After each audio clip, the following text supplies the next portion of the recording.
Hi guys, welcome back to OG Cars and welcome back to another video on our 1987 Vauxhall Astra, which, as the title suggests, is unfortunately broken.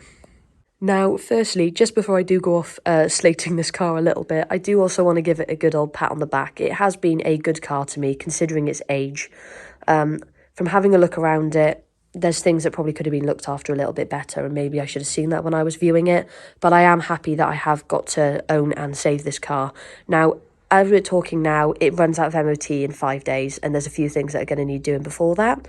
But since I've bought it, it has taken me and Owen, well, it's taken me, Owen in this, me pulling that, so this tows the trailer, all the way up to retro rides at Mallory Park, which was the best part of 400 miles. It was meant to go out on track, but something we'll go over in a minute meant it didn't. It did also take me and 3 friends all the way down to West Wales and back without a single issue as well, and they all gave him a good old thumbs up, which was lovely from them. So really, I have probably done the best part of, nearly 1,000 miles in this car since I bought it, and problems have come up.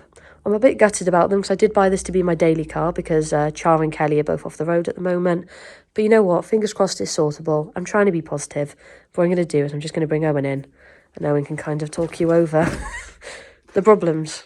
So this bit isn't a problem, but G bought the car and I thought, let's just give it a good old service. So we did engine oil, the oil filter, the air filter, which was properly hanging. He has kept on top of his oil filter changes, to be fair. There is some evidence of that. But yeah, the air filter definitely needed doing, and the spark plugs as well, they were done. And that's pretty much it on the service side, but we started having a couple of issues.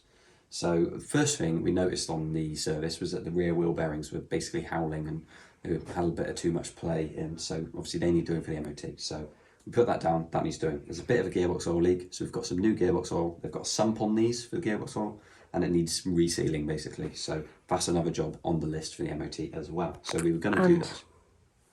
And of course, Georgina's just pointing out to me the earth strap, because it was frayed very heavily and basically it wasn't getting a very good contact. So we were having some cutting out issues, which we thought, is it going to help with that? I'm not sure, but it needed to be done anyway. So we've got a new earth strap on there, which is nice and shiny.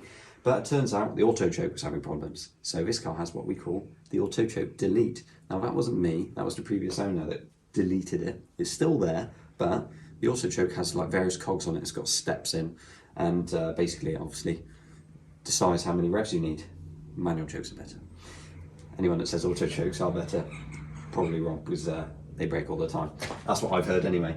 So it's been held back with a piece of wire. Unfortunately, that had failed. So what I've done is I've rebodged it. I've pulled it back up and I've put the wire back round, and now it's fine. I've done up the idle, and now we're idling fine again. So that was the cutting out thing all sorted. It idles fine. And then basically we started having problems with the brakes. We ran out of brake fluid. Turns out there was a leak from the near side rear wheel cylinder. We were at retro rides and it just completely popped. So I locked off the brake hose with a clamp, which we bought at the show, just so we could get it home. And now I've got both, well, I haven't actually taken that side off yet, but I've taken the driver's side rear drum off, and I'm doing the bearing, but it also needs a wheel cylinder that side as well. And unfortunately, the brake pipes are naffed into the wheel cylinders, so it's going to have brake pipes as well. So, as always, thank you very much to Owen, who always keeps an eye out for me with these cars. If you guys don't know, I'm not the most mechanically minded, but now we've got our own space, I am hoping to learn a lot more with these things. So yeah, thank you very much for him for getting me home from retro rides, because if I'd been there on my own, I'd have been going back on the back of a tow truck with a little trailer being towed behind me. But what he's going to be doing for me is he's going to be fabricating me some new copper brake hoses at the back, side pipes, not hoses, pipes. And then we'll be putting these new bearings on the brake cylinders, and then we should have the brakes all back to normal. We'll also be sorting out that gearbox leak as well, and then from what we know, fingers crossed, that should then be this car going through its next MOT. No problems at all. Obviously, we will keep you guys all updated on the channel as always, so do stick around if you're enjoying the videos on the Astra. And of course, by the time this is out, you will have seen the trip on getting that car back. We will be doing a video on that car very soon as well, where we'll basically tell you the story of it and how it came to be. But yeah, thank you very much for watching as always. We will catch you all in the next one. Like, comment and subscribe, and thanks again for watching another video on OG Cars.